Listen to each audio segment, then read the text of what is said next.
lamig ay parang sugal kung saan ay pwede kang matalo at pwede ring manalo. Kailangan lang talagang lakasan ang loob kung gusto mong tumaya kahit na alam mo na pwede kang maging dihado. Ikaw kapuso, naranasan mo na bang mawala ng mahal sa buhay nang dahil sa maling pagtaya mo sa laro ng tadhana?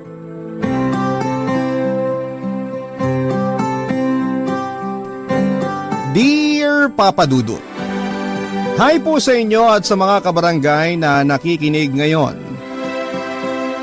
Itago niyo na lamang po ako sa pangalang Elma, 31 years old at taga Iligan City.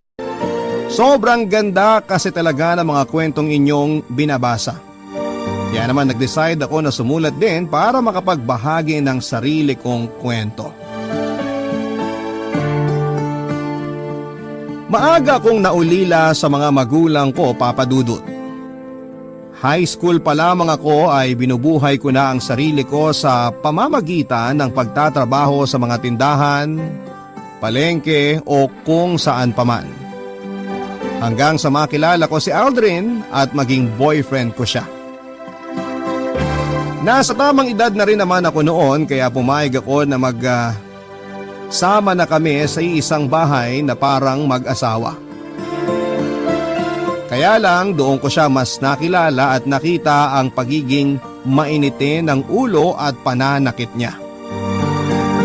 Mabisyo din po siya lalo na sa alak at kapag nalalasing ay doon siya mas nagiging mapanakit sa akin. Sinasampal niya ako, tinutulak, pabagsak sa sahig at nagiging marahas din siya pagdating sa kama. Tinis ko ang lahat ng yon, Papa Dudut. Mahal ko na kasi talaga si Aldrin. Saka ayoko nang maging mag-isa sa buhay. Masarap pala kasi yung may kasama ka tapos ay ramdam mong mahal ka. Mabait din naman minsan ang partner ko basta huwag lang siyang malalasing o kaya ay matatalo sa sugal. Dahil madalas na ako ang napagbubuhatan niya ng init ng ulo niya at lahat ng iyon ay tinanggap at tiniis ko lamang para hindi kami magkahiwalay, Papa Dudut.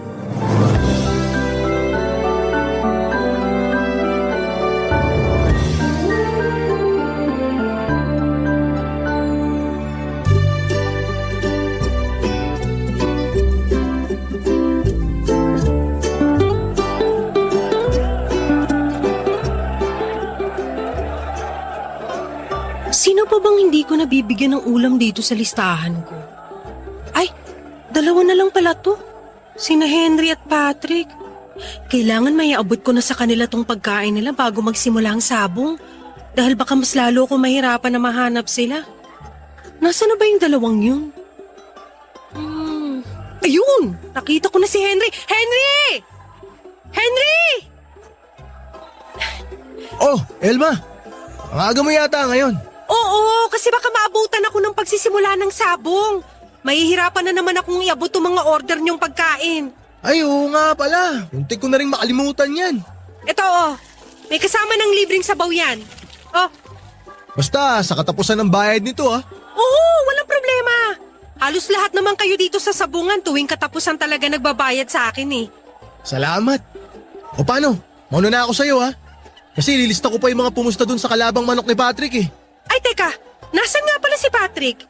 Yung pagkain na lang kasi niya ang hindi ko pa naibibigay sa kanya. Eto, diretsuhin mo lang tong daan na to. Makikita mo siya dun. Nandun din kasi banda yung mga tumataya sa manok niya. Okay, salamat. Sige, kita-kits na lang.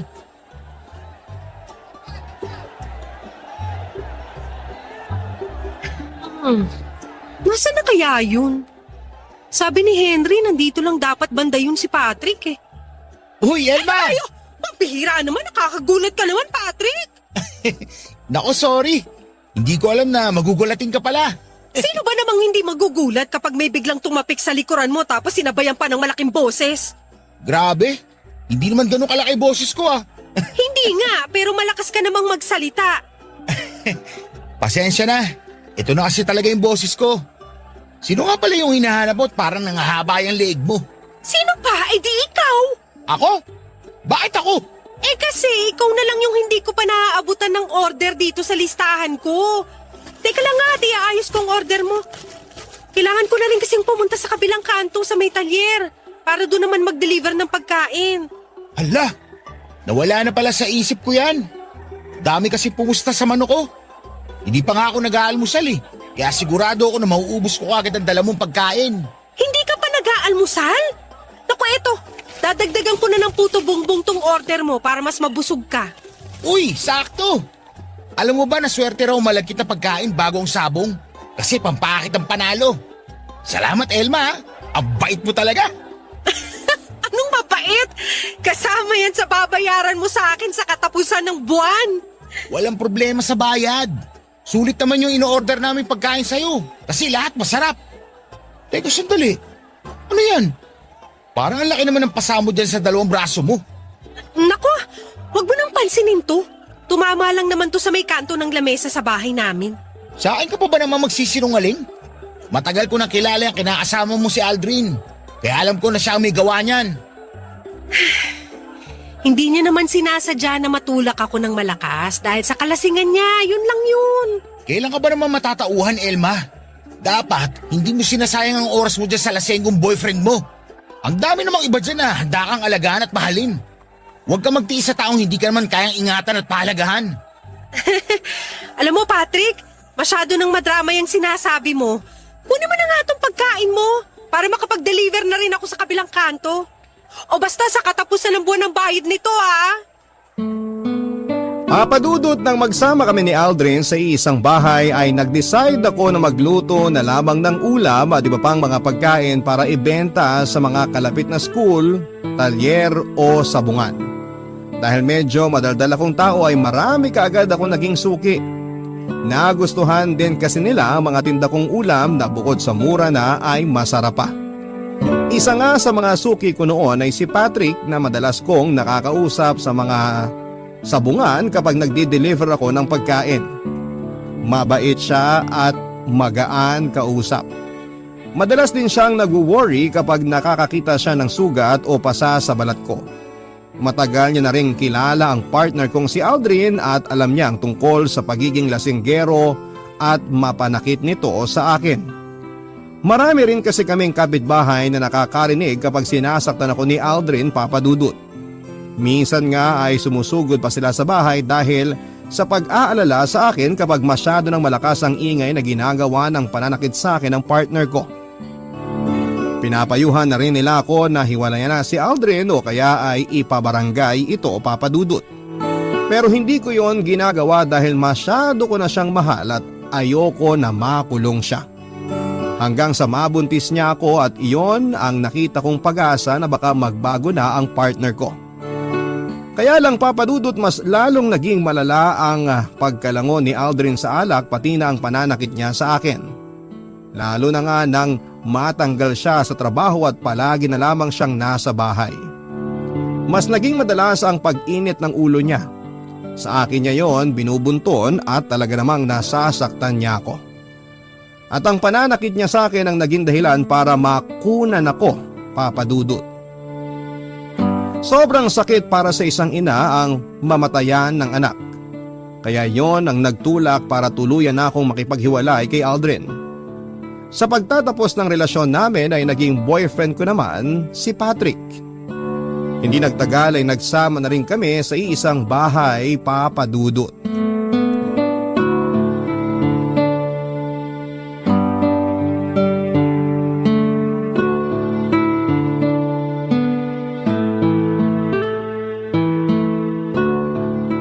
Mahal, nasan ka?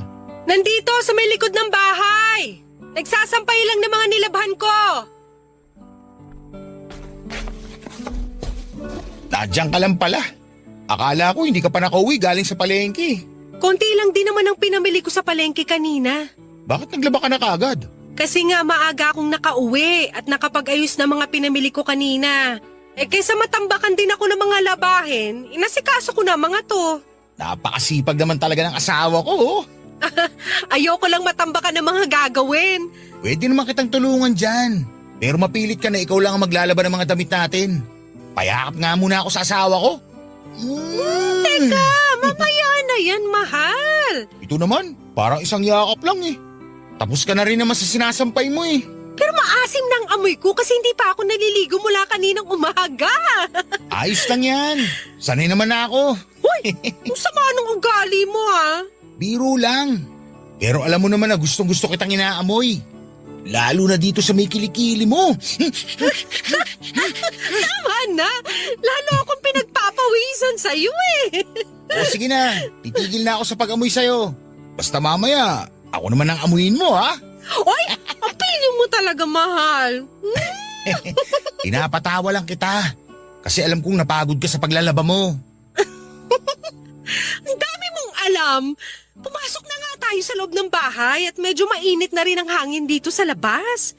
Sakto kasi may dala ako masarap na ulam. Nilagay ko na nga pala doon sa lamesa natin.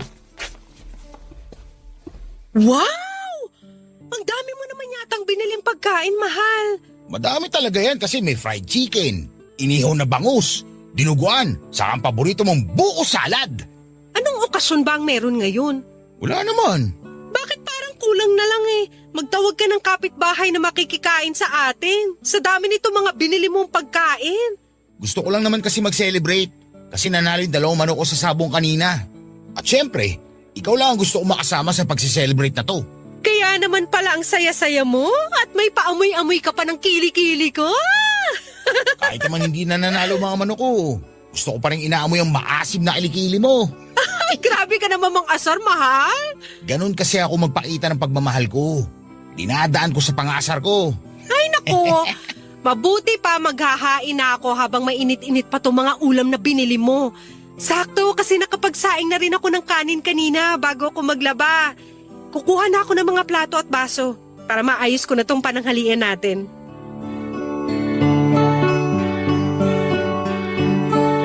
Papadudot aaminin ko na noong una ay panakipbutas ko lamang talaga si Patrick. Wala pa ngang 2 buwan nang nakakalipas mula nang maghiwalay kami ni Aldrin nang sagutin ko siya. Gusto ko lang din kasi talagang makaranas muli ng pagmamahal mula sa isang tao at ayoko lang din na mapag-isa sa buhay. Kaya kaagad din akong pumayag na magsama kami sa isang bahay, Papa Dudut. Hindi naman ako nagsisi dahil napakabait na tao talaga ni Patrick.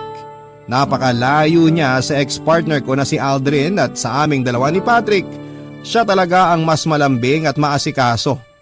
Kaya hindi nagtagal ay naramdaman ko na rin ang totoong pagmamahal para sa kanya. Ni minsan kasi ay hindi niya ako sinigawan o sinaktan. Wala siyang ibang pinaparamdam sa akin kung hindi puro pagmamahal lamang. Ang naisip ko nga noon kaya siguro ako binigyan ng Diyos ng pagsubok nang makunan ako ng dahil sa ex-partner kong si Aldrin ay para mas mabigyan ng daan ng kwento namin ni Patrick, Papa Dudut. Barangay Love Stories. Barangay Love Stories. Alaga na ginagawa ni Patrick sa mga manok niya. Hindi ko alam na grabe niya palang gastosan ang mga pagkain at vitamins na para sa mga yon. May trainer pa ang mga manok niya para mas maging matapang daw pagdating sa pakikipaglaban sa sabungan. At kinakausap niya rin ang mga yon na parang tao at palagi niya akong binibilinan na huwag gugutumin ang mga alaga niyang manok. Nakakatawang isipin pero parang mga anak na rin ang turing niya sa mga manok niya, Papa Dudut. Noong una wala naman akong nakikitang problema dahil bukod sa mga manok niya at sabong ay wala na siyang ibang bisyo. Nakwento niya rin, Papa Dudut, na minana niya ang pagiging mahilig sa manok o sabong sa namatay niyang tatay at lolo. Kinalakhan na raw niya ang pag-aalaga sa mga ito kaya hindi niya na rin nabitawan pa. Nagumpisa siya sa pag-aalaga ng sisiw at pagtaya ng maliliit na halaga sa mga sabong. Hanggang sa siya na mismo ang nagtayo ng sarili niyang breeding farm ng mga manok na pangsabong. Hindi niya raw mabitawan yon dahil talaga raw nakakaaliw ang mga manok na inaalagaan niya, Papa Dudut.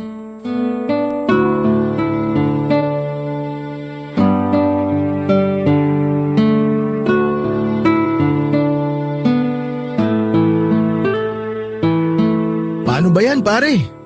Mukhang triple yata malas mo ngayong araw ah. Oo nga eh.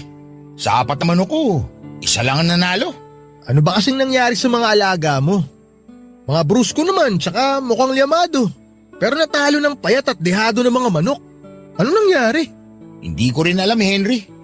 Mukha naman silang nasa kondisyon mula kagabi. Pero parang nanamlay kaninang umaga. May ganyan talaga mga manok pare. Akala mo nasa kondisyon na pero hindi pala. Alam mo, magandang ipasok yan sa niraraket ko ngayon. Ha? Anong racket yan? At parang hindi ko yata alam. Confidential kasi tong racket ko na to pare. Pero dahil magkaibigan naman tayo, isishare ko na rin sa'yo. Malaking pera ba yan? Oo. Malaki kung malaki talaga. Kaya nga nakabili ko ng 2 tricycle na pinababoundary ko ngayon sa kapitbahay namin. Madali lang to Patrick. Ang kailangan mo lang gawin, ipanlaban mo yung mga mukhang liyamado mo na manok pero wala talaga sa kondisyon. Ha? Teka, hindi ko masyado maintindihan. Ipaliwanag mo nga na mabuti, Henry. Di ba may mga manok ka na mukhang brusko? Yung mga mabalahibo pero hindi naman talaga malaki? Oo. Yung mga manok ko na mukhang malaki pero mahina pa dahil kulang pa sa vitamins kaya hindi ko pinanlalaban. Yun yung mga manok na kailangan ko. Kahit nga yung mga panabong mo na nag-retire na mga malapit nang mamatay, pwede yun. Ang gagawin lang natin dyan pare, ipananabong mo yung mga yon. Tapos sasabihin ko sa mga big boss ko na mahina yung manok na ipanlalaban mo, kaya dun sila pupusta sa kalaban. Kapag nanalo sila, may 10% kagad ako ron. Tapos ibabalato ko naman sa iyo yung 5%. Malaking pera na yon pare. Teka, hindi ba pandaraya naman yung racket na sinasabi mo, Henry? Parang ganun na nga. Pero malaking pera naman ang pinag-uusapan natin dito. Piruin mo sa isang tao pa lang, kikita ka na ng 30,000. Hackpipe pa lang yun o dun sa sabungan natin sa plaza. Pero kapag yung sabong ginanap sa bayan, mas malaking pera ang kikitain natin dun. Pwede kang maka 100 o 300,000 sa isang dehadong manok lang na ilalaban mo. Nako Henry, ayoko ng ganyan. Malaking gulo kasi kapag nagkahulihan. Wala namang magkakahulihan kung walang manlalaglag. Subukan mo lang kahit isang beses pare. Sinasabi ko na sa'yo, hindi lang triple ang perang babalik sa'yo. Hindi na talaga pare. Salamat na lang. Oh, kayo palang dalawa yung naririnig kong nag-uusap dyan sa may bakuran. Akala ko kung sino na. Kumusta Elma? Sorry medyo napakwento ako dito sa pare ko. Pasensya ka na. Pero paalis na rin naman ako. Patrick, yung pinag-usapan nating racket pag-isipan mo. Una na ako sa inyo. Sige. Bahala na. Ingat ka pare. Halika na sa loob ng bahay, mahal. Gusto ko na rin kasi magkape. Ano nga pala yung sinasabi ni Henry na racket? Tsaka bakit parang may narinig ako na pinag-uusapan yung dayaan sa sabong? Wala yun. Natalo kasi yung 3 manok ko kanina. Kaya binenta ko na lang doon sa may nagkakatay ng manok. Minalas ako kaya inalok ako ni Henry ng racket. Ipanlaban ko raw yung mga mahihina ako manok. Tapos yung mga big time na kilala ni Henry, doon niya daw papupustahin sa kalaban para manalo sila. Pero may malaking balato naman daw ako kapag dihadong manok yung ipinanlaban ko. Nakakatakot naman yung inaalok na racket ni Henry. Naku Patrick, huwag kang sasama sa ganyang racket ha. Mas okay na tong matalo lahat ng manok mo sa malinis na paraan. Basta hindi ka lang mandaraya. Hindi ko na nga tinanggap, diba? Saka pwede ba? Huwag mo nga sinasabing matatalo lahat ng manok ko. Minalas lang ako kanina kaya 3 kagad yung nalaga sa mga alaga ko. Bakit parang nagtataas ka ng boses dyan?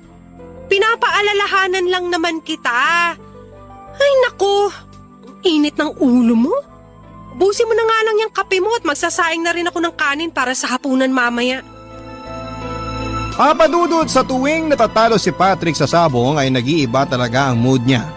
Nagiging malamig ang pakikitungo niya sa akin at minsan ay napagtataasan niya rin ako ng boses. Naisip ko na kahit sino naman siguro ay talagang magiging mainit ang ulo kapag natatalo sa isang laro o sugal, lalo na kung may pera na nawawala sa'yo. Kaya naman inintindi ko na lamang si Patrick sa tuwing matatalo siya sa sabong. At pinapaalala ko rin sa kanya na huwag niyang tatanggapin ang alok na racket ng kaibigan niyang si Henry. Dahil alam ko na hindi maganda ang naidudulot ng pandaraya sa buhay ng isang sabongero. Kaya lang papadudot naging sunod-sunod ang mga malas na dumarating sa amin noon ni Patrick. Bukod sa mga pagkatalo niya sa sabong, napeste rin ang mga alaga niyang manok at ang ilan ay namatay. Pati tuloy ang budget namin na para sa mga gastusin sa bahay ay naapektuhan din kaya nagsimula kaming maggipit noon sa pera.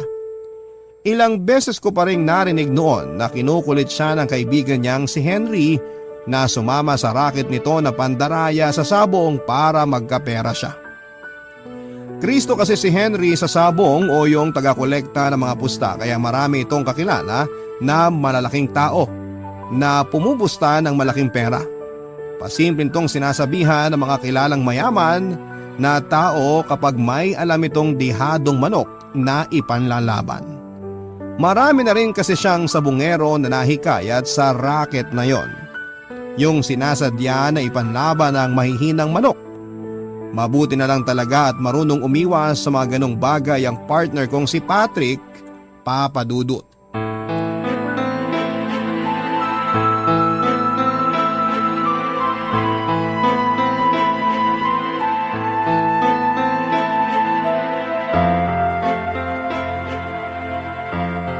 Elma? Elma! Pakibuksan mo naman tong pinto! Sandali lang! Anong meron at napasyal ka ng ganitong oras? Teka, ano nangyari sa inyong dalawa ni Patrick? Bakit puro basa at sugat ang mukha niyo? Nagkagulo kasi sa may sabungan kanina eh. Ano? Eh bakit mas maraming sugat to si Patrick? Hindi naman palaway itong asawa ko. Umawat tong asawa mo, nadamay tuloy. Umawat lang pala si Patrick. Eh bakit parang siya yung nabugbog ng mga tao doon sa sabungan? Mahal, mamaya ka na magtanong. Alalayan mo muna ako maglakad kasi medyo nahihirapan akong tumayo dito sa harap ng bahay. Oo nga naman, Elma. Alalayan mo na tong asawa mo. Oh, sige. Aalalayan ko siya dito sa kabilang braso niya.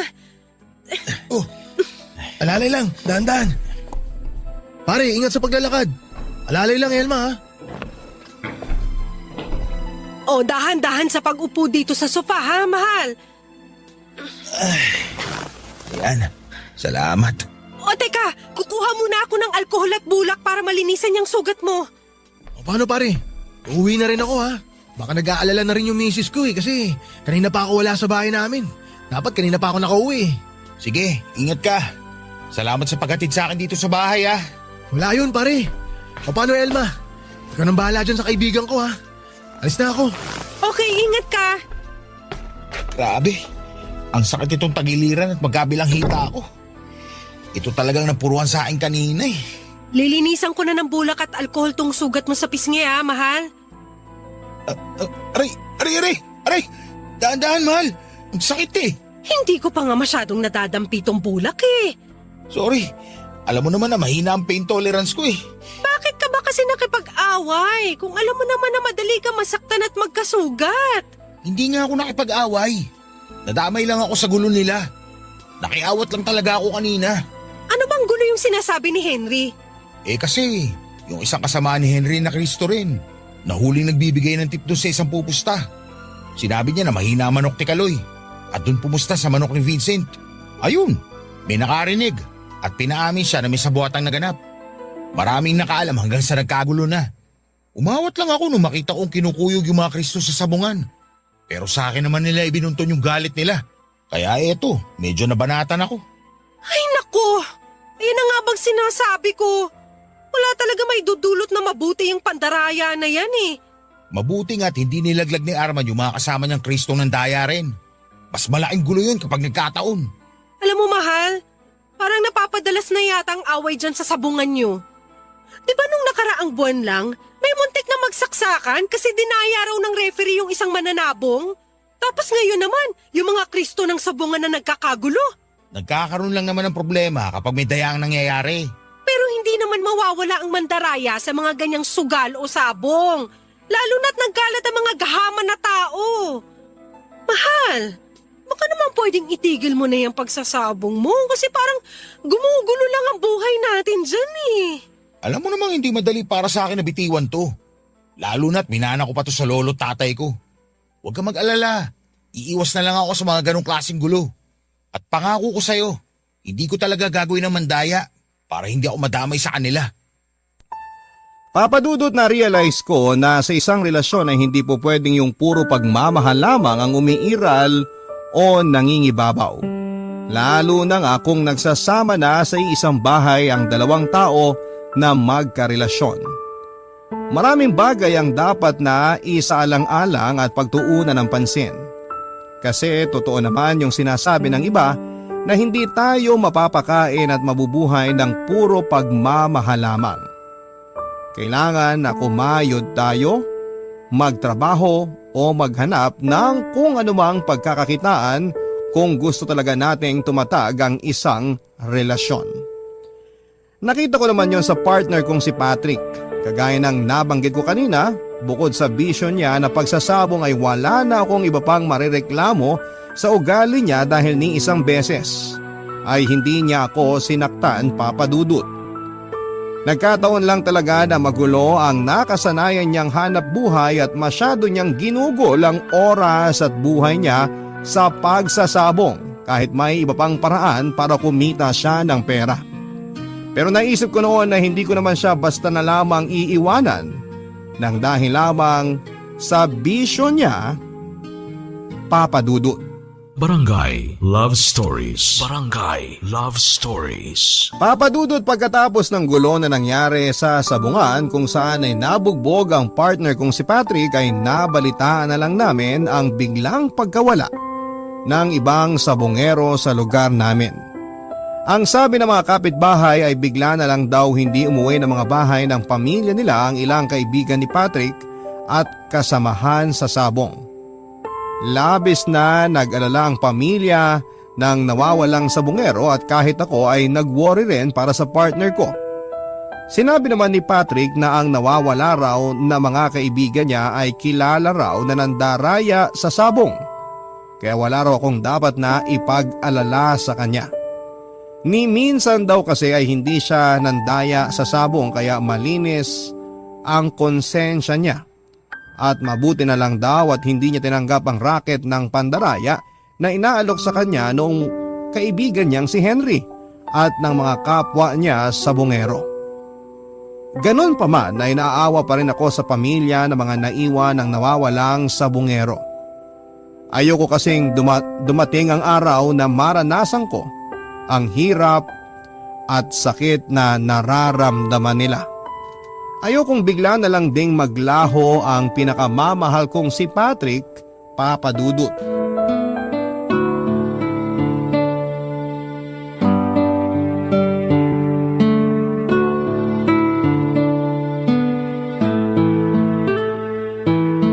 Mahal! Mahal! May maganda akong balita! Ano yon? At parang masyado ka namang excited dyan. Tingnan mo nga oh, pinagpapawisan niyang leeg mo. Tumakbo ka ba pauwi dito sa bahay? Oo! Doon kasi tumigil sa may kabilang kanto yung jeep na sinakyan ko. Kaya tumakbo na lang ako pauwi dito. Bakit mo naman ginawa yun? Kasi nga, excited na akong sabihin sa'yo itong good news na tinutukoy ko. Ano ba kasi yon? Sabihin mo na nga. Naalala mo yung kinuwento ko sa'yo na pinsan ko na may-ari ng malaking grocery sa kabilang bayan? Oo, bakit? Nakausap ko na kasi siya at ang sabi niya, kapag tinuloy ko ang plano kong pagnenegosyo ng mga karne ng manok at baboy, kukontratahin niya raw ako na mag-deliver sa kanya. At kakausapin niya rin daw isang pinsan namin na may catering business. Para yung pinsan kong yun, sa akin na rin kukuha ng mga karneng iluluto nila. Teka, seryoso ka na talaga dyan sa negosyong naisip mo? Magbebenta ka na talaga ng karne ng baboy at manok? Paano naman yung breeding farm mo ng mga panabong na manok? Kaya mo bang asikasuhin lahat yun ng sabay-sabay? Teka mahal, isa-isa lang ang tanong. Mahina ang kalaban. Pasensya na, nagulat din kasi ako sa mga sinabi mo. Nabanggit mo na yung plano mo dati pero hindi ko naisip na seryoso kang ituloy yan. Plano pa lang naman talaga yun. Sa akala ko kasi, hindi ako susuportahan ng mga kamag-anak ko. Pero mas excited pa sila na malaman nila na ihinto ko ng pagbibreed ng mga panabong na manok. Tama ba ang pagkakaintindi ko? Ibig sabihin, ititigil mo na rin ang paglalaro mo ng sabong? Parang ganun na nga. Ibebenta ko na lang lahat ng mga panabong na manok ko. Pati na mga nakasta kong vitamins at gamit nila para pandagdag puhunan na rin sa negosyo. Patrick, seryoso ka ba sa mga sinasabi mo? Hindi ka ba nabibigla lang? Baka kasi mamaya bigla mo ring bitawan ang negosyo ng manukan at babuyan para bumalik sa pagsasabong. Matagal ko na itong pinag-isipan, Elma. Hindi ko lang talaga madalas na sinasabi sa'yo. Kasi ayoko na pasahin ka tapos hindi ko naman pala itutuloy. Pero ngayong desidido na ako na gawin to, itutuloy-tuloy ko na talaga to. Sa totoo lang, ayoko na rin kasing madamay pa sa gulo ng mga taong nawawala ng dahil sa sabong. Ayoko mapahamak ako. Mas lalong ayoko na pati ikaw madamay pa ron. Baka ang ibig mong sabihin, ako at ang magiging anak natin. Ha? Ano sabi mo? Magiging anak natin? Tama ba?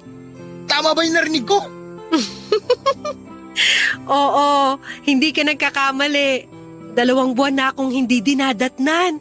At bumili ako ng 2 pregnancy test kit. Ginamit ko rin yun kaninang umaga paggising ko. Parehong positive ang lumabas na resulta. Diyos ko! Ang ibig sabihin, magkakaanak na tayo? Oo nga! Magiging tatay ka na at magiging buo na ang pamilya natin. Diyos ko! Salamat po! Salamat po talaga! Salamat at magiging tatay na ako! Ang saya-saya ko! Mga kapitbahay! Uy, ano Magiging ka tatay ba? na ako! Buntis na ang asawa ko!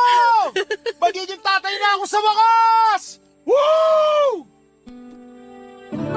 Papa Dudut, nakita ko ang malaking pagbabago sa partner kong si Patrick mula nang bitawan niya ang pagsasabong. Naging magaan na ang pag-uusap naming palagi at hindi na naging mainitin ang ulo niya. Alam ko na hindi madali ang kanyang mga ginawang desisyon kaya laking pasalamat ko talaga na ginawa niya yon para sa akin at sa magiging anak namin. Pakiramdam ko noon ay nagsimula na ulit sa umpisa ang relasyon naming dalawa lalo na at pareho kaming nangangapa sa negosyong babuyan at manukan na sinimulan namin. Mabuti na lang at marami siyang kamag-anak na supportive sa negosyo namin. Kaya kahit papaano, hindi kami masyadong nahirapan. Pareho rin kaming excited talaga sa magiging anak namin, Papa Dudut. Kasi matagal na rin namin gusto na maging isang totoong pamilya. Kaya kaagad na rin kaming nagpakasal sa Huwes ng taon na yon. Pagkatapos, inasikaso na namin ang lahat ng para sa magiging anak namin. Check up ko, vitamins at mga gamit ni baby kahit nasa tiyan ko pa lamang siya. Pareho rin kaming nagpakasipag sa negosyo para na rin sa future namin bilang isang masayang pamilya kasama ang aming anak, Papa Dudut.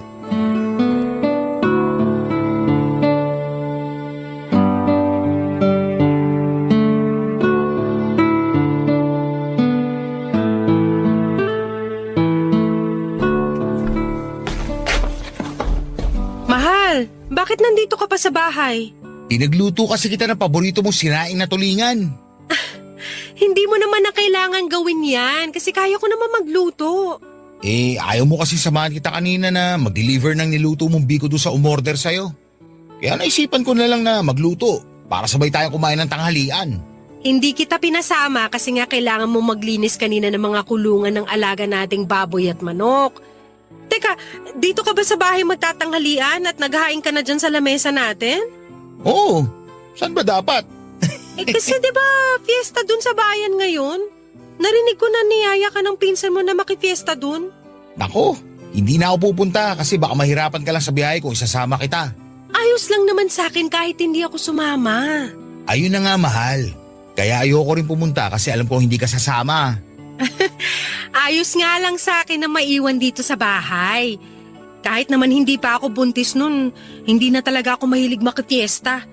Tsaka diba, may magaganap na championship ng sabong mamaya sa bayan? Oo. Ba't hindi ka pumunta dun para manood? Ha? Teka, okay lang sa'yo na pumunta ako doon? Oo naman. Manunood ka lang naman dun, diba? Tsaka malaki rin ang natulong ng pinsan mong yun sa negosyo natin. Okay din na magpakita ka ng konting suporta sa kanya mamaya.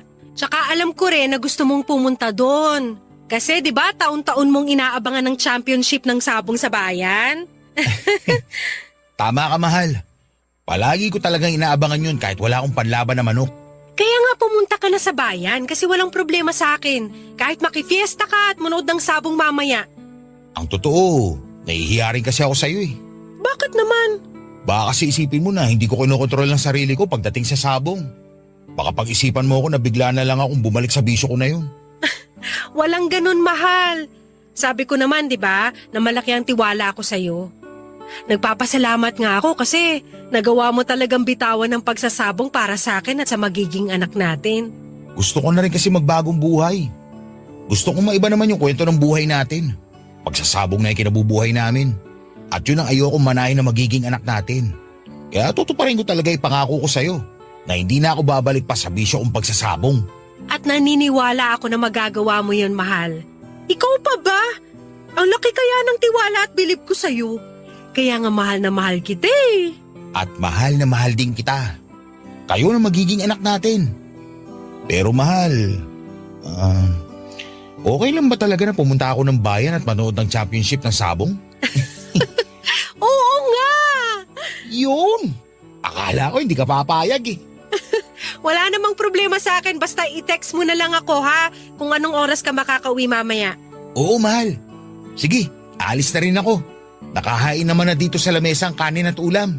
Teka, hindi ka na ba magpapalit ng damit? Hindi na. Ayos na tong suot ko. Para di na rin ako magtagal. Baka mahirapan pa akong sumakay ng jeep papuntang bayan. O paano? Alis na ako, mahal ha? Okay, ingat ka. Ay, mahal. Ano yun at bigla kang bumalik? Pakis mo na ako. I love you. I love you too. Ito namang asawa ko, manonood lang ng sabong, naglalambing pa. Hintayin mo na ako maghapunan mamaya. Kasi uuwi din naman ako kagad. Bye, mahal. I love you. Mahal na mahal kita. Mahal na mahal ko kayo na magiging anak natin. Sobra! Papadudot malaki ang tiwala ko kay Patrick kaya hindi ko talaga siya pinagbabawalan na manood ng sabong. Ayos lang ding sa akin kung tumaya siya gamit ang maliit na halaga ng pera. Alam ko naman kasi na alam niya ang limitations niya lalo na nga at magkakaanak na kami. Kaya naman hinayaan ko siya noon na makifiesta sa bayan at manood ng malaking sabong na magaganap doon. Taon-taon kasi siyang nandoon at palagi siyang masaya kapag uuwi ng bahay pagkatapos ng sabong na event na yon. Kaya ako na ang nagkumbinsi sa kanya na pumunta at makifiesta sa bayan. Hindi naman kasi talaga mabibitawan basta-basta ang bisyo, hindi ba papadudot? Kaya naman inintindi ko talaga noon si Patrick at pinaramdam ko yon sa kanya. Kasi ramdam ko na ginawa niya ang lahat para hindi masira ng bisyo niya ang relasyon naming dalawa. Kaya nga nagulat talaga ako nang mag-decide na siyang bitawan ng breeding farm niya ng manok na panabong at iba pang mga gawaing may kinalaman dito. Doon pa lamang ay alam ko nang hindi ako nagkamali ng lalaking pinili na mahalin at makasama. Kaya lang papadudot, hindi pala para sa lahat ang tuloy-tuloy na kwento ng masayang pagsasamahan at pagbubuo ng isang pamilya. Hindi ko alam kung pagsubok pa rin ba ito pero pakiramdam ko ay bigla na lamang nagtapos ang lahat. Noong araw kasing umalis si Patrick para makifiesta sa bayan at manood ng malaking event ng sabong doon ay yun din ang huling araw na nakita ko siya. Hindi na kasi siya nakauwi ng bahay at wala na akong naging balita sa kanya. Nagpa-blatter ako sa barangay at police station para mahanap siya at nagtanong-tanong sa mga kakilala o kamag-anak niya kung may alam ba sila kung nasaan ang asawa ko. Pero naging bigo lang ako, papadudot. Walang sino man ang nakapagturo sa akin kung saan ko siya pwedeng makita. Nalaman ko rin, papadudot, na may ibang sabongero rin ang nawala na kasabay ni Patrick.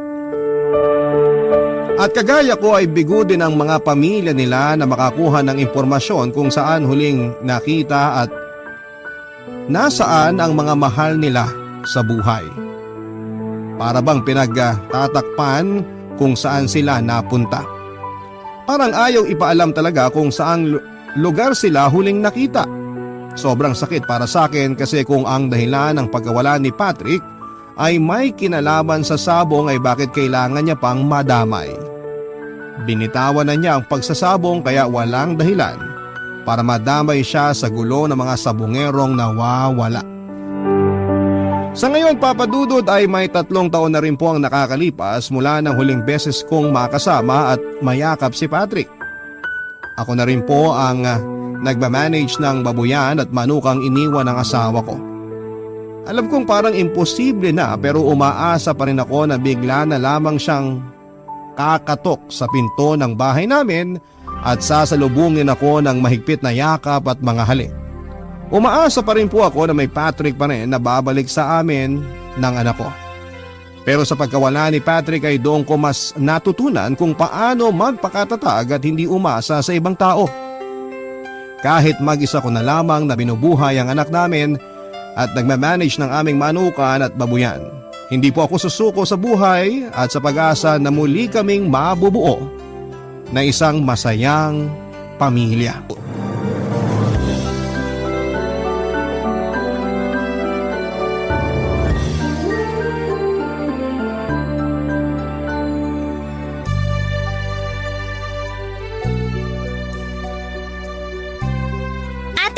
Tapos na ako magwalis sa likod ng bahay. Mabuti naman, tapos na rin ako maglinis dito sa sala. Ay, nagugutom na ako. Sana pauwi na si Mama. Pauwi na rin siya kasi kapag ganitong oras, malapit na yun dito sa bahay. Grabe, ang init sa labas. Andiyan na pala si Mama! Mama! Oh, Claire. Ay, napag ko nga muna itong mga pinamili ko sa lamesa. Mamaya ako na lang aayusin ang mga to. Nakakapagod mamalengke tuwing Sabado. Ang init na, ang dami pang tao. Upo muna ako sandali sa sofa para makapagpahinga. Mama! Oh, bakit pawisan niyang noo mo, Rita? Nagwalis po kasi ako sa may likod ng bahay. Bakit naman nagwalis ka ron? Eh, tirik na tirik ang araw sa labas. Eh kasi Mama, naglilinis po ako dito sa sala. Dapat, Claire, ikaw nang nagwalis doon imbis na si Rita. Mas matanda ka sa kanya kaya dapat ikaw ang gumagawa ng mga mas mahirap na trabaho dito sa bahay. Ayos lang po yun, Mama. Hindi naman po ako masyadong napagod. Hindi ka pa napagod sa lagay na yan? Kahit bumili ako ng bagong bestida para sa inyo. Nandito sa loob ng plastic. Yay! May bago na naman tayong bestida, ate! Oo nga, buksan na natin tong plastic! Claire, hayaan mo munang si Rita ang pumili ng gusto niyang kulay sa 2 bestida na yan. Pero bakit po? Kasi karamihan sa mga damit niya, pinaglumaan mo lang. Kaya siya muna ang papiliin mo sa mga yan. Ay. Oh, mamili ka na raw.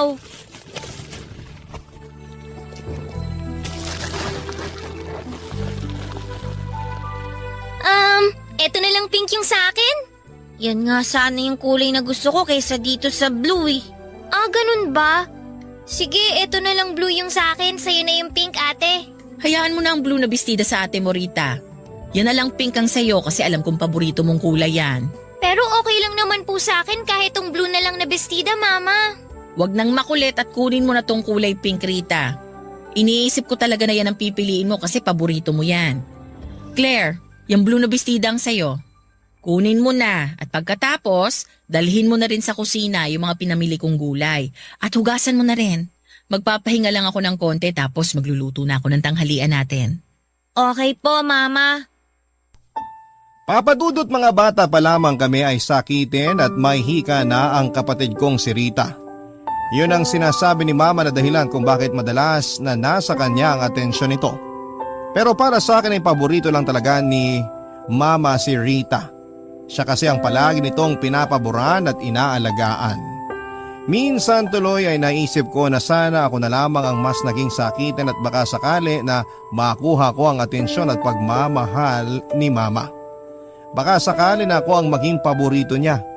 Hindi lang kasi madalas na mangyari na si Rita ang pinapaboran ni Mama, palagi po yung nangyayari, Papa Dudut. Gusto ni Mama na si Rita ang unang mamimili sa mga pasalubong niya. Si Rita ang unang kukuha ng part ng chicken kapag nagluto si Mama ng fried chicken. Si Rita ang tatanungin ni Mama sa flavor ng ice cream na iuwi niya at kung ano-ano pa na si Rita lang palagi ang nakikinabang. Sana talaga ako na lamang ang naging sakitin para ako na lamang din ang naging paborito ni Mama.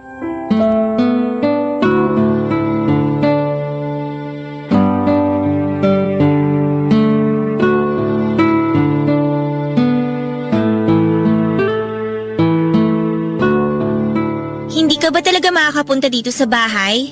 Sorry Claire, pero hindi talaga. Bakit sabi mo kaninang umaga pupunta ka? Akala ko kasi maaga makakauwi si ate dito sa bahay, kaya lang hanggang ngayon wala pa rin siya. Wala akong choice kundi itenga dito sa tindahan namin ng beauty ko. Ano ba naman yan? Kala ko pa naman makakapunta ka. Bakit parang naiinis yung boses mo? Hindi ka ba nag-e-enjoy dyan sa birthday party ng kapatid mo?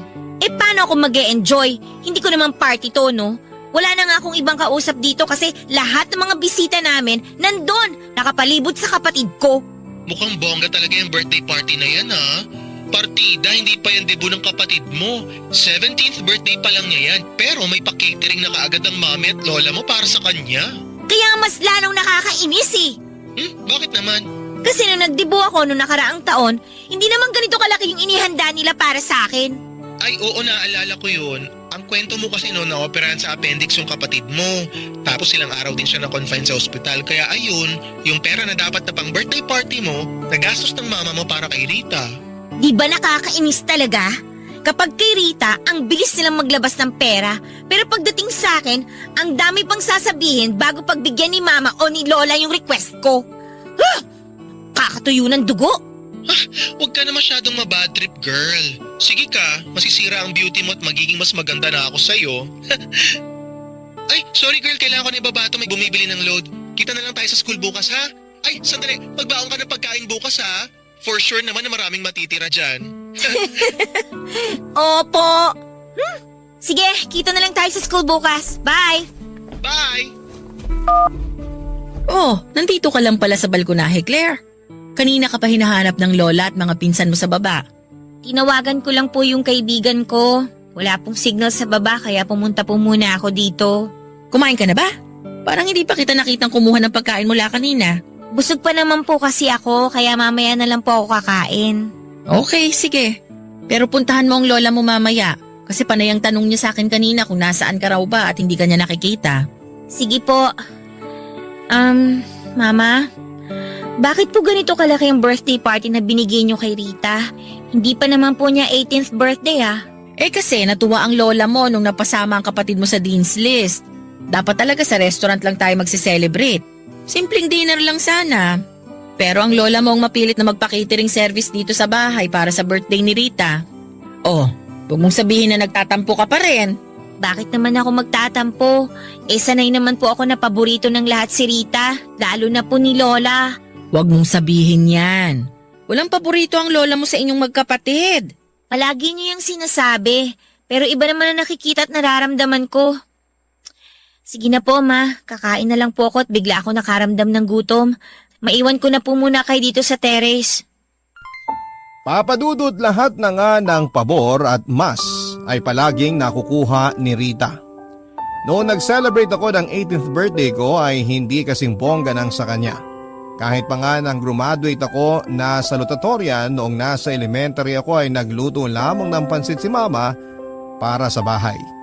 Ang dahilan niya naman noon ay hindi pa raw kami nakakabawi sa mga gastusin dahil sa pagkamatay ni Papa. Pero kahit na maraming araw o espesyal na okasyon ang dumaan para makabawi siya sa akin pero hindi niya ginawa yon. At pagdating kay Rita, ang bilis niyang magbigay ng bonggang party. Sa totoo lang Papa Dudod ay naisip ko noon na paano kaya kung wala na lamang akong kapatid. Paano kung nag-iisang anak na lamang ako? Paano kung si Rita na lamang ang nawala at hindi si Papa? Siguro'y sobrang saya ng buhay ko kapag nagkataon. Kasi alam ko sa sarili ko na ako lang ang mahal at paborito ng mga magulang ko. Papa Dudut. Barangay Love Stories. Barangay Love Stories. Nasa third year college ako at second year naman si Rita nang magtrabaho si Mama sa abroad. May pinsan kasi siya na nakatira sa Canada at inalok siya ng trabaho na kaagad namang tinanggap ni Mama. Dahil malaki naman ang tiwala niya sa akin kahit papaano kaming dalawang magkapatid na lamang ang naiwan noon sa bahay.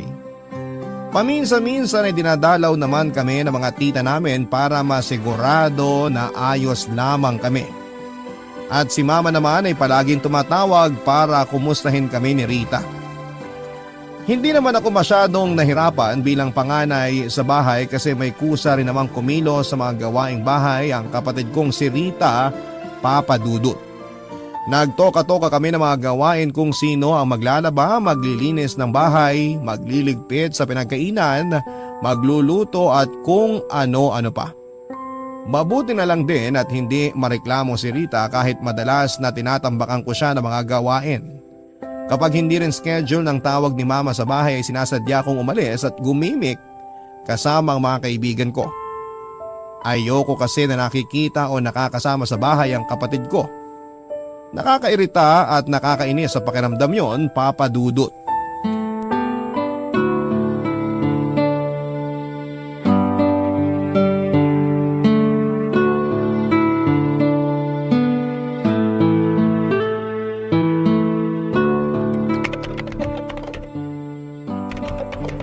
Ate, hindi pa ba tumatawag si Mama? Hindi pa, baka mamaya pa yun. Pero di ba mga ganitong oras siya tumatawag? Oo, pero baka busy pa siya. Okay, sige. Oh, anong ginagawa mo? Nakaupo dito sa sofa. Oo nga, nakikita ko. Ang ibig kong sabihin, bakit nandyan ka pa? Eh hindi pa naman nag-video call si Mama. Hihintayin ko na lang na tumawag siya dyan sa laptop na gamit mo kasi alam ko na ganitong oras wala na dapat siyang trabaho. Baka nga may trabaho pa siya. Tsaka hindi mo ba nakikita na busy pa ako dito sa research paper namin? Bago ka umupo dyan, hindi mo ba narinig na type ako ng type dito sa laptop ko? Hindi ako makapag-concentrate ng dahil sa'yo eh. Ganun ba, ate? Sorry. O sige, pupunta na lang muna ako sa kwarto. Basta, tawagin mo ako kapag nag-video call na si Mama, ha? O na, sige na, sige na. Doon ka na muna sa kwarto mo para makapag-focus na ako dito sa ginagawa ko. Okay.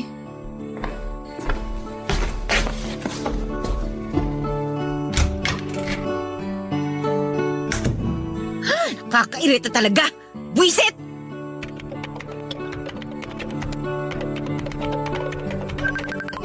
Ay, eto na. Tumatawag na si Mama. Save ko na nga muna itong mga tinype ko bago ko sagutin ang tawag niya. Ayan. Okay na.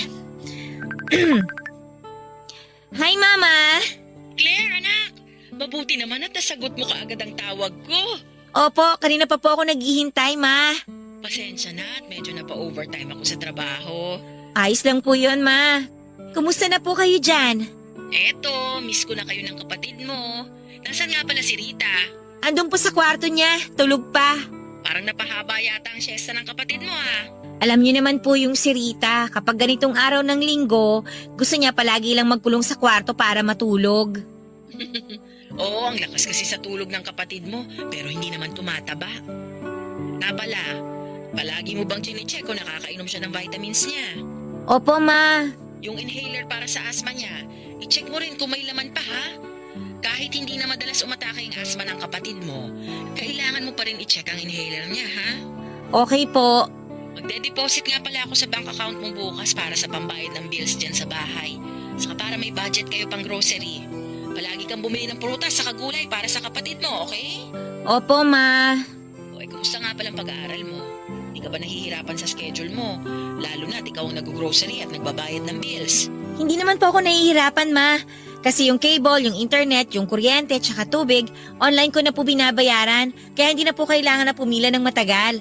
Tsaka, okay naman din po ang grades ko at pasok pa rin po ako sa scholarship. Alam niyo po, Ma, nakakuha pala ako ng mataas na... Ate Claire, si Mama na ba yung ka-video call mo? Uy, gising na pala ang kapatid mo! Si Mama nga! Hello, Mama! Kumusta po kayo? Kanina ko pa po hinihintay ang tawag niyo. Pasensya na kasi napa-overtime ako sa trabaho. Kumusta ka na, Rita? Palagi ka bang umiinom ng vitamins mo? Opo, Mama. Naka-alarm po yun sa cellphone ko para hindi ko makalimutan. Mabuti naman. Huwag kang masyadong magpapagod dyan sa bahay, okay? Hindi maganda para sa katawan mo kapag napapagod ka o pinagpapawisan. Alam ko po yun, pero tumutulong pa rin ako kay Ate Claire sa paglilinis dito sa bahay. Ayoko po kasing itambak sa kanya ang lahat ng mga gawain. Naku, napakabait naman talaga ng bunso ko. Ay, magtitimpla lang po ako ng kape, Ma. Kayo na lang po muna ni Rita ang mag-usap. Iwan ko po muna kayong dalawa, ha? Pupunta lang po ako sa kusina. Papadudod sa tuwing tatawag si mama sa bahay ay unang-una niyang kukumustahin ang kapatid kong si Rita. Kung maayos raw ba ang pakiramdam nito, kung nakakainom ba ng vitamins palagi, kung hindi ba raw ubos ang laman ng inhaler para sa hika ni Rita at kung ano-ano pang mga bagay. Pakiramdam ko tuloy noon ay pinanganak ako sa mundong ito para maging yaya lamang ng kapatid ko. Tagabantay, tagapag-alaga at taga-asikaso sa kanya. O hindi ba masyadong halata si mama kung sino ang paborito niyang anak, Papa Dudut? Kaya nga minsan ay nagiging sarcastic na ako sa pagsagot sa kanya kasi hindi ko na napipigilan ang sarili ko na mainis. Palagi na lang kasing si Rita ang napapaboran sa lahat ng oras. Palaging siyang nakikita na kailangang alagaan. Alam ko naman na gusto lamang ni mama na matuto akong maging responsable dahil dalawa lang kami ni Rita na magkasama sa bahay. Pero hindi niya man lang naisip na minsan ay kailangan ko rin ng lambing. Mula sa kanya na kay Rita niya palaging ibinibigay, Papa Dudut.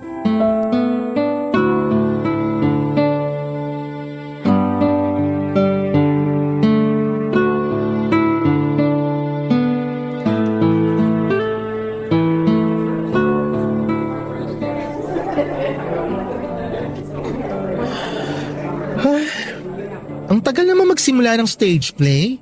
May 8 minutes pa naman kaya mag-chill lang muna tayo. Mabuti na lang mukhang konti lang ang manonood ngayon.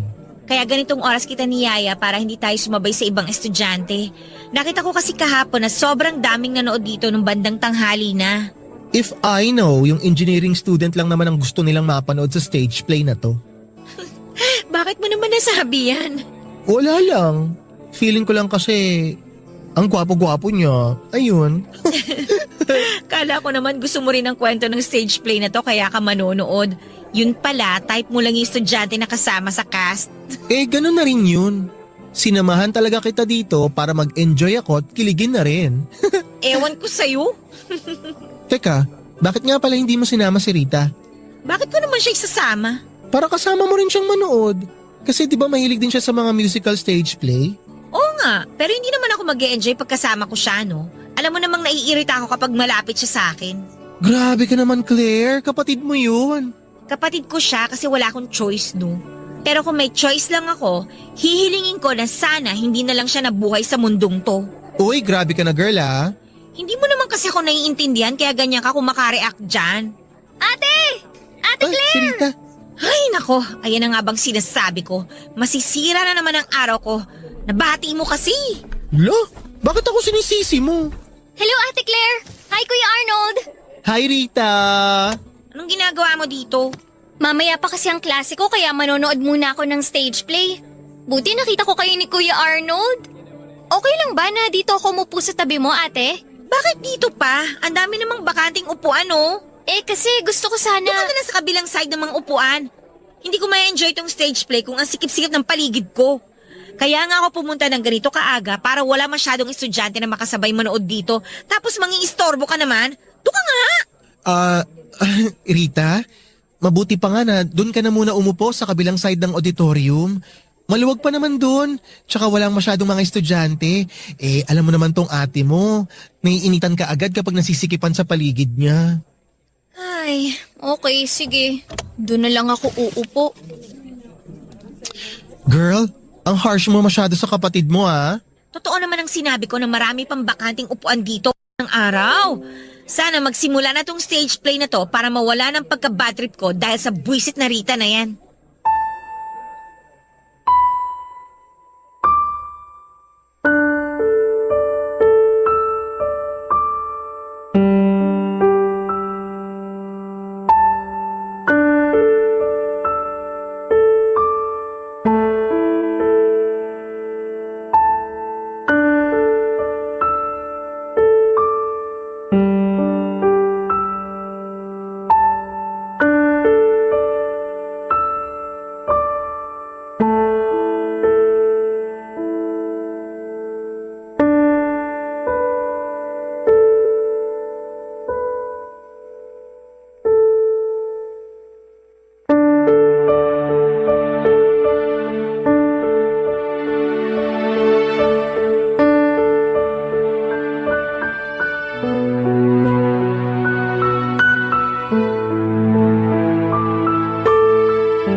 Papa Dudut, ramdam ko na hindi lang sa bahay o pamilya namin paborito si Rita kung hindi pati na rin sa school namin.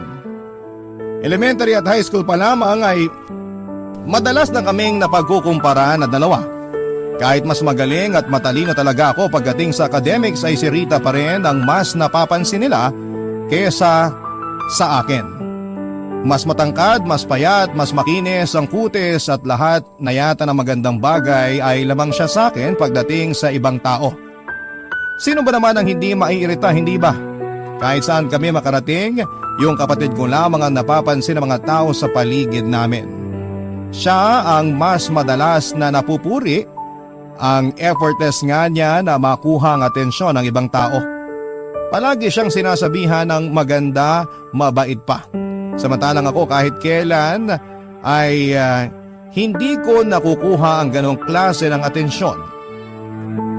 Kailangan ko pang mag-aral ng mabuti at mag-ayos ng sarili ko, ng itsura ko para lamang mapansin ako at makatanggap ng papuri mula sa ibang tao, Papa Dudut. Barangay Love Stories. Barangay Love Stories. Aaminin ko, Papa Dudut, na habang tumatagal ay mas lumalaki ang insecurity na nararamdaman ko para sa kapatid kong si Rita. Paano ba naman ay nagsisimula na rin siyang mapalapit sa circle of friends ko? Sumali kasi siya sa isang sport dance competition sa university namin at siya kasama ang partner niya ang nag-champion. Nang makilala nga siya ng ibang kaibigan at kaklase ko na kapatid ko ay marami nang gusto makipag-close sa akin ng dahil lamang sa kanya. Humanga sila kasi kahit may hika si Rita ay nagagawa nitong makipagsabayan ng husay sa pagsayaw. Pakiramdam ko rin noon ay simple yon na niyayabang sa akin ni Rita, Papa Dudut, na mas napapansin siya ng mga tao kesa sa akin. Nagpapanggap lamang siya na mabait sa harap ng iba, pati na rin sa harap ko. Alam ko naman na kagaya ko ay ayaw niya rin sa akin at ayaw niya nang may kahati dahil gusto niya siyang palaging bida sa mga kwento.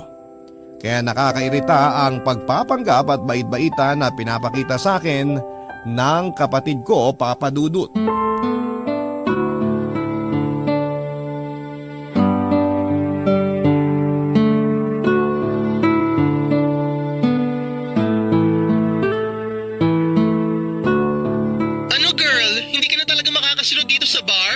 Nako, hindi na. Sayang naman kasi nandito yung crush mo at take note. Kanina ka pa niya hinahanap sa akin. Iyaan mo na siya. Baka lasing lang yan kaya ako hinahanap. Bakit ba kasi wala ka sa mood kumimik ngayon? May dalaw ka ba? Wala naman. Kaya lang kasi napagalitan ako ni Mama nung isang linggo eh. Nang tumawag kasi siya dito sa bahay tapos nasa bar tayo, si Rita ang nakasagot. Tapos ayun, nalaman ni Mama na nasa gimikan ako at walang kasama si Rita dito sa bahay. Dapat kasi sinama mo na lang si Rita para hindi ka nahuli eh. Bakit ko naman siya isasama? Eh di nasira lang yung gimmick natin. Alam mo naman na palaging panira ng araw at buhay ko yung babaeng yun. Nako, ayan na, nagmamaldita na naman to. Nakakairita naman kasi talaga siya eh. Palaging pabida. Aray! Oh, ano ba yan? Napaso pa ako dito sa niluluto kong ginataang gulay. Ibababa ko na muna tong tawag ha. Mamaya na lang ulit tayo mag-usap. Okay, sige, balik na ako rin sa loob. Lumabas lang ako kasi walang signal doon. Basta kapag nagbago ang isip mo, gora ka na ditay ha. Sana talaga magbago pa isip mo. Hanggang madaling araw pa naman kami rito. Sige na girl, bye! Ay, mapatay na nga tong apoy sa kalan at mukhang okay na naman tong gulay na niluto ko. Ate, maghahapunan na ba tayo? Mauna ka nang kumain. Mamaya na lang ako pero luto na tong ginataang gulay. Ikaw na lang ang maghain para sa sarili mo ha. Bakit hindi ka pa sumabay sa akin kumain? Bakit ba mas marunong ka pa sa akin? Hindi naman sa ganun, ate. Nagtataka lang ako kasi palagi ka na lang hindi sumasabay sa akin kumain dito sa bahay. Eh sa wala pa akong gana eh. Alam nga naman pilitin kong sarili kong kumain. Wala ka bang gana o ayaw mo lang talaga ako nakasama at kasabay kumain? Alam mo naman pala eh. Kaya huwag ka nang paulit-ulit na nagtatanong dyan. Ate, galit ka pa rin ba sa akin kasi nadulas ako kay Mama nung isang linggo na wala ka dito sa bahay? Sorry na ate. Hindi ko naman sinasadya talaga na sabihin yun kay Mama. Nangyari na eh. Tsaka napagalitan na ako ni Mama. Kaya wala na magagawa yung sorry mo, no? Sige na, kumain ka na dyan. Pupunta muna ako sa kwarto ko. Ate, bakit ba parang palagi ka nalang galit sa akin? Ano naman bang issue, Rita? Hindi naman ako gumagawa ng issue. Nagtatanong lang ako. Gusto ko lang malaman kung bakit parang palagi ka nalang galit sa akin. Palagi nalang mainit ang ulo mo sa akin tsaka parang ayaw mo ako makita o makasama. Okay, sige. Gusto mong malaman yung totoo? Naiirita ako sa'yo. Naiirita ako sa kaplastikan na palagi mong pinapakita sa akin. Ha? Anong kaplastikan? Ate Claire, wala naman akong ginagawang ganon. Lahat ng pinapakita ko sa'yo totoo. Kahit alam ko naman na ayaw mo sa akin. Lahat yun tiniis ko kasi mahal kita. Palagi akong gumagawa ng paraan para mapalapit sa'yo pero ikaw naman ang lumalayo sa akin. Kasi nga kahit anong gawin ko para sa sarili ko, palagi na lang ikaw ang nakikita ng mga tao sa paligid ko. Palagi na lang ikaw yung bida. Palagi na lang ikaw yung mahal nila. Hindi totoo yan. Talaga? Hindi totoo? Rita, hindi ako tanga at mas lalong hindi ako manhid para hindi maramdaman na ikaw lang ang paborito ni Mama. Sa'yo lang siya palaging concerned. Kung kumakain ka ba sa tamang oras, umiinom ka ba ng vitamins, may laman pa ba yung inhaler mo, at kung ano pa mga kaletsahan tungkol sa'yo. Ikaw na lang na ikaw ang nakikita niya, nakakabwisit na! Pero hindi naman ibig sabihin no na hindi ka na mahal ni Mama. Huwag ka naman sana mag-isip ng ganyan. Pareho niya tayong anak at pareho niya tayong mahal. Ayun na nga eh! Pareho niya tayong anak, pero mas mahal ka niya. Alam mo, sana nga hindi ka na lang dumating sa mundong to eh. Sana ikaw na lang ang nawala at hindi si Papa!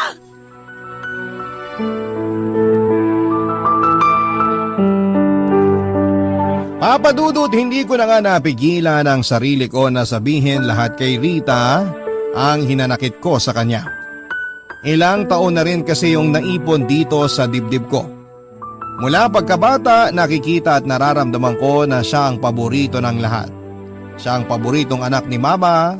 Lahat ng nakikita ko, kinikimkim ko lamang at palagi kong iniisip ang bili ni Mama na mas mahina sa akin si Rita. Kaya siya ang dapat na mas alagaan. Pero nakakapuno na rin talaga, Papa Dudut. Nakakapagod ang magtiis na maging hindi paborito sa pamilya. Kaya naman pagkatapos na naging pagkatalo namin ni Rita, kaagad akong nagpalit ng damit na pang-alis at dumiretso sa bar kung nasaan sina Arnold at ang iba pang mga kaibigan ko. Mabuti na lang at bago yon ay nakatawag si Mama sa bahay kaya sigurado ako na kinabukasan na ulit siya tatawag para mangumusta. Pinatay ko ang cellphone ko at nagpakalasing ako buong gabi habang kasama ko ang mga kaibigan ko. Hanggang sa hindi ko na namalayan na umiiyak na pala ako kay Arnold. Habang sinasabi ko sa kanya ang mga sama ng loob ko tungkol sa kapatid kong si Rita.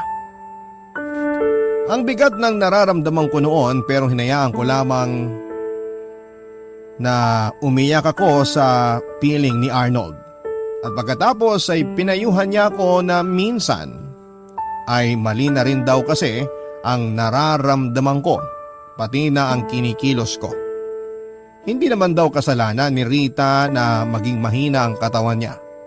Hindi ginusto ni Rita na makuha ang simpatya ng mga tao sa paligid niya. Sigurado raw si Arnold na mahal ako ng kapatid kong si Rita. Dala na rin siguro ng kalasingan ay mas lalo kong naiyak sa mga sinabi niya. Hanggang sa makauwi na kami sa bahay ni Arnold at nagpasya ako na doon magpalipas ng gabi sa kanila.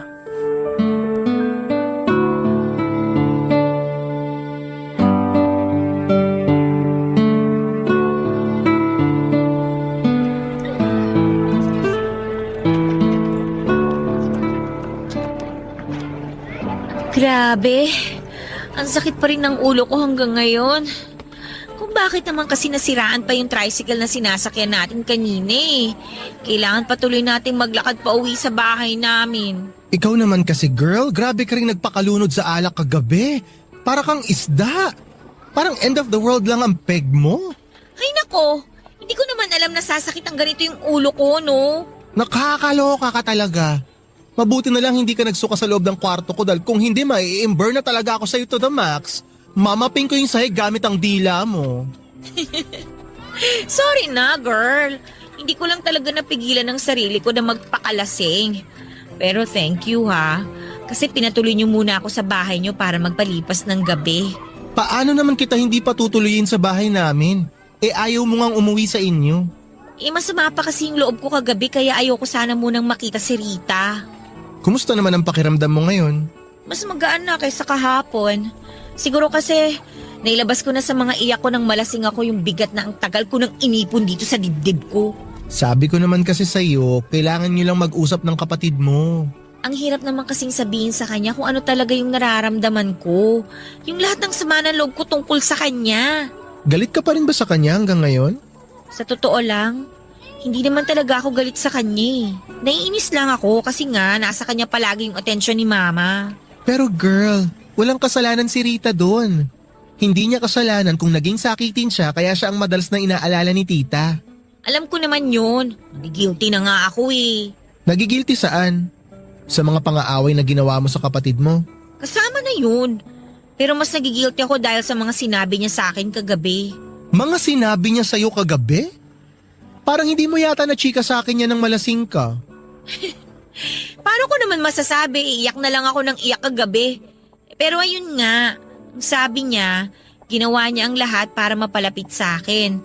Kahit ramdam niya na may sama ako ng loob sa kanya, nag-effort pa rin siya na kausapin ako tsaka lapitan ako. Alam mo girl, nakita ko yun. Talaga?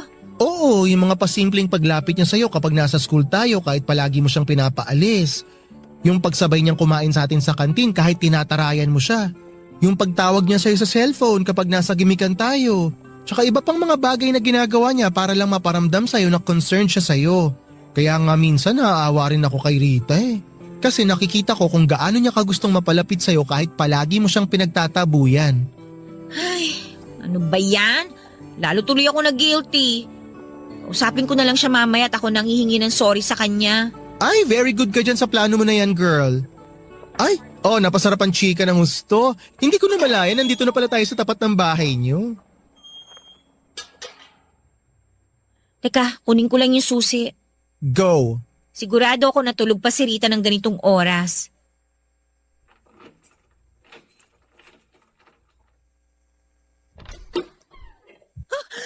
Rita! Si Rita! Nakadapa sa sahig! Tulungan mo ako, itihaya natin siya! Rita? Claire! Kulay blue na ang mukha ng kapatid mo! At ang balat niya sobrang lamig na! Claire, ang mabuti pa hingi na muna ako ng tulong sa mga kapitbahay niyo! Babalik kagad ako, ha? Rita! Rita! Rita, please gumising ka! Parang awa mo na, gumising ka! Oh, Rita, nandito na si ate! Nandito na ako! Gumising ka na! Gumising ka na, please! Rita! Sorry! Sorry sa lahat ng mga kasalanan ko sa'yo! Parang awa mo na, gumising ka na! Gumising ka na, Rita!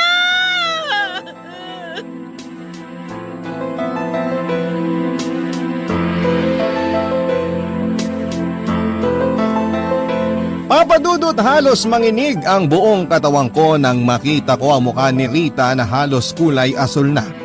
At maramdaman kong malamig na ang balat niya tapos ay wala na ring pulso ang lieg o braso niya.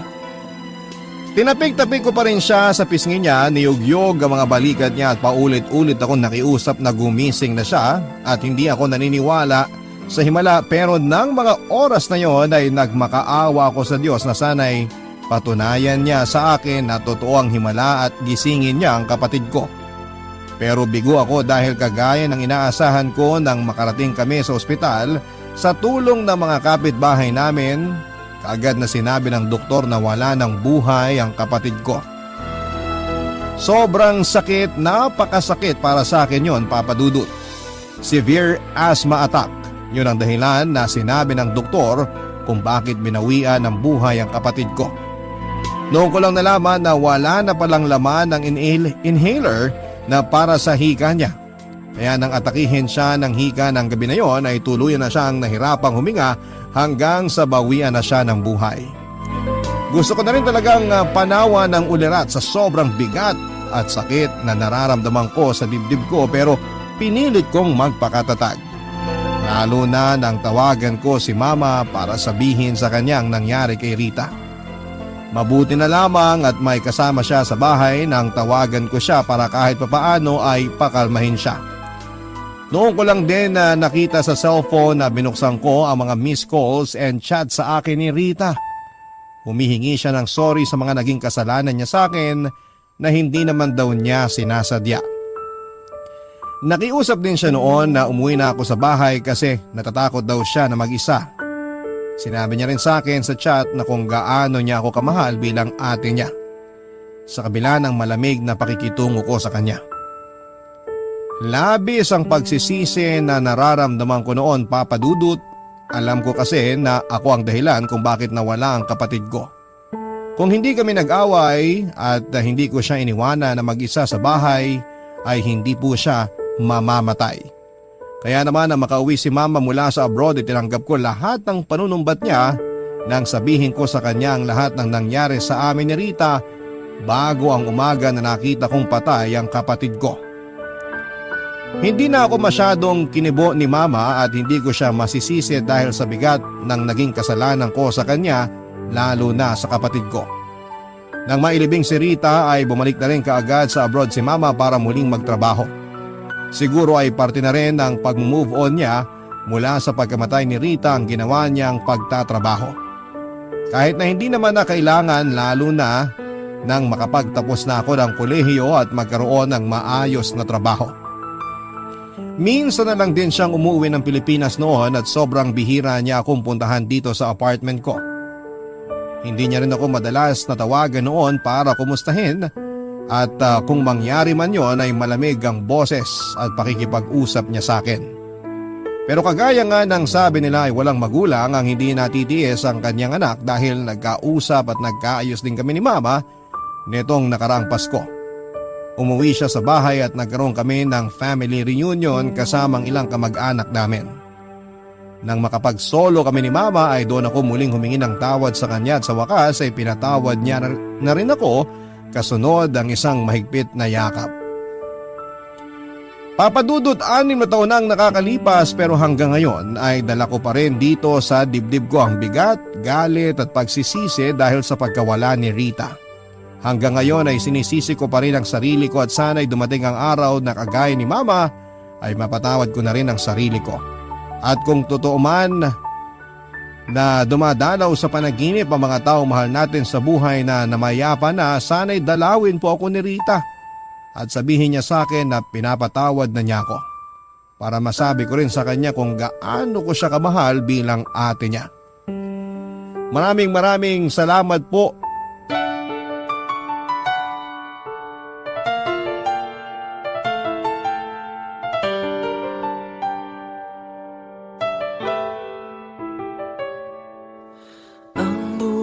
Ay mahiwaga,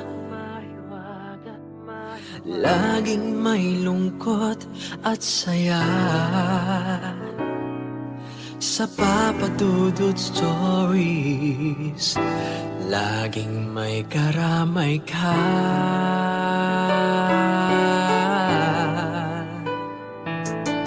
Mga problemang kaibigan, dito ay pakikinggan ka. Sa Papa Dudut Stories, kami ay iyong kasama.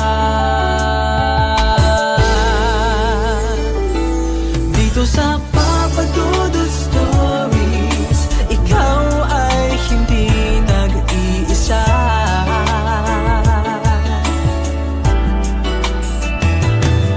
Sa Papa Dudut Stories, may nagmamahal sa'yo. Papa Dudut Stories, Papa Dudut Stories.